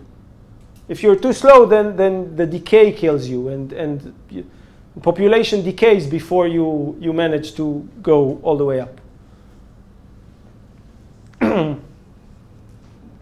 And what I mean is the following. What is the rate of nutation? Omega. This is the rate at which you rotate around. So omega must be large enough so that you make sufficiently many rotations before you change. So you want that the rate of nutation be much faster than the rate of change of the direction. In a sense, you need something like omega dot is much smaller than omega. Now, of course, there's a problem of units here, but there is something that it actually means this. What I meant is that you don't want to move up when the population vector moves down. You don't want to move directions. No, I think that you're missing something in the adiabatic following on this. But let's leave it, because the last thing that I wanted to discuss is what we call a Ramsey experiment. Okay. So again, I need my hands. So let's talk about what is a pi pulse. A pi pulse is a pulse that is, say, exactly on resonance. This is what we had here. I turn on the field, on resonance for exactly the time of half a circle. And what happened? Population was down, whoop, everything went up. I gave a pi pulse, and its duration is related to its intensity. So omega times tau equals pi. If it's a low intensity field, you must operate for a longer time. If it's a high intensity field, you can do it for a shorter time. So the intensity of the field, actually the amplitude of the field, because omega is E, not E squared. It's not the intensity of the field, it's the amplitude of it. The amplitude of the field times the time should be something. And if this something is pi, then, oops, everything went up. Now let's say that it's not pi, but it's pi over 2. Okay, it only went halfway. And then what? I stopped the field. Okay, nothing. So I stop the field. I have 0 detuning. Then the field vector, no field, 0, no detuning, 0. The field vector is 0. Nothing happens. We stay. And then I give another pi over 2 pulse. Okay, whoop, we're up. Nobody said that I have to do a pi pulse continuously. I can do it in 2 steps. Or in as many steps as you want. But let's consider only 2. But now let's assume that there is a detuning, but small. Meaning, I have a detuning, it's small, so I don't really know it. I'm rotating, it's almost up, but not exactly. And I can't feel it because the detuning is small. I'm mutating around a vector, which is not exactly in that direction, but slightly different. How can I measure this? Now let's think of the other case that I just mentioned, and that is, suppose that I give a pi over 2 pulse, and now I wait. Okay? I turned off the field, but as we said, I didn't turn off the detuning. So now I will evolve at the detuning rate, mutating around what? Around a vector with 0 field, but with a detuning, which means that I'm rotating in the xy plane, in the UV plane, at the detuning. If the detuning is very small, then this rotation is slow. If the detuning is large, then this rotation is large. And then, I wait. So something did happen. Now this vector is still in the UV plane. The population is still half and half. But the direction is changing because there is a detuning. And then I give it another kick. So now, okay. So, okay, if nothing happened, if the detuning was 0, we know exactly what happens. Once up, then again. If there is a detuning and I reach here, nothing happens. I stay here. If I reach here, down. So if I wait some time, I will allow this detuning to accumulate a phase, and it will drastically affect the result. So, if I went all the way up with a short pulse, I would go all the way up, and it doesn't matter. If you have a little bit of detuning, nothing happens. You're still up. There is a little bit, you're a little bit moving, but that doesn't change. But if you're going quick half, wait, and then another quick half, this will only succeed if the detuning is 0. And if the detuning is non-zero, then maybe you're here, or maybe you're there. You're going down. By the way, maybe the detuning is such that you went a complete circle, back here, and up, again up. So what will we see? Fringes. Rabi fringes, or Ramsey fringes. What will we see as a function of a detuning? At detuning 0, up, up. At detuning a little bit off, well, up and stuck. At detuning further a bit off, up and down. So population will go. So if I look at the population as a function of the detuning, so that's the last case. Those are called Ramsey fringes. Ramsey experiment, Ramsey interference. What's the trick? Give a pi over 2 pulse wait some time t, and then give another short pi over 2 pulse, meaning that omega naught times tau equals pi over 2. What is written here is actually d times e divided by h bar times tau. This is what is written there, equals pi over 2. And then what we will see as a function of delta, we will see that, well, when delta is 0, I'm writing here the total population, W final. And everything, it would be here. Everything would be up. But then after a while, it will go back down. So this, I'm sorry, there should be a -1 here, and it's not exactly proportional, but you'll forgive me. And then up, almost, and then down again. Now, so there is an envelope here, and you'll see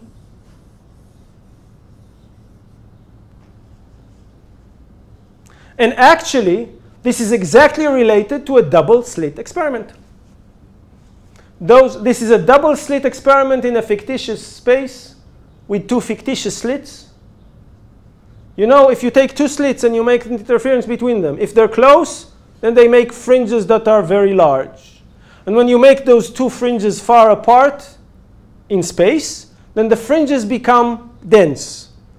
This is happening in time and frequency. We make a large separation in time, and we see fringes in frequency that become dense. It's exactly a double slit experiment. You'll see more of it in the tutorial. And I think that now is about 4 minutes too late. Well, we started something. We didn't start exactly at 4. So I have. But what? Why are they shorter? Shorter what? The fringes. Why they? Because eventually you do add up delta. You know, if this is the detuning. So you know, I told you, look, we're going. I'm doing a pi pulse.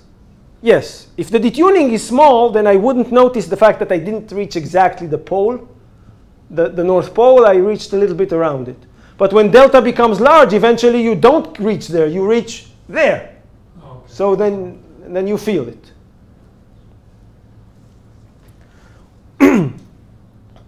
Okay. So that's Ramsey fringes and Ramsey interference, and it's extremely important for atomic clocks. Because in an atomic clock, you really want to measure the frequency of the atoms. But the problem was that the atoms were hot. They were flying too fast. They weren't staying long enough. So you couldn't interact with them for a long time. The atoms were a beam. You had an oven somewhere. It was generating a beam of hot atoms, and they were flying through some vacuum chamber, which was just a pipe, and they were flying through. And you were trying to generate a field to interact with them. But you cannot make the field everywhere. And the atoms are flying, so it doesn't matter what you do, your interaction time with the atoms is short. So if you're doing a pi pulse, it has to be a short pi pulse because you don't have them there for long. And your accuracy in estimating the detuning is bad. Because it doesn't matter, it's a short pi pulse, so no matter the field is strong, the detuning is not so big, so in any case you get everything up. What you measure is population. But when you do a Ramsey experiment, that means that you can put, okay, the beam is flying through. I give them a pulse when they pass here, and then another pulse when they pass here. I use the beam to generate a delay between the 2 pulses. So when they pass here, they get a pi over 2 pulse. When they pass here, they get a pi over 2 pulse. And now, depending on delta, I don't see this overall blob, but I see those fringes. I can lock on the fringe, the center fringe, much better. Because if there is a small detuning, then the effect will be much larger. So this is why Ramsey got a Nobel Prize. Because he thought of this and improved the accuracy of atomic clocks by a factor of more than 10 at the time. So this was in the 60s. So you see, if you take a clock and make it better by a factor of 10, Nobel Prize. Easy. Okay? So I think this is a nice place to stop. Next week, whenever it will be, we'll find by the doodle, I guess, we will actually introduce these guys and talk a little bit about them. And with this, we will close the 2-level system and move to a 3-level system. And as you know in physics, you do 1, it's trivial. 2, it's hard but doable. 3, okay, we'll discuss some approximations. 4, no, we're not going to touch that. This is for chemists. Okay, so that's the plan for next week. A little bit more of 2-level atoms and something about 3 levels. There are interesting, beautiful effects in 3 levels. And then we'll leave the quantum matter and move into classical light and eventually to quantum light. See you next week.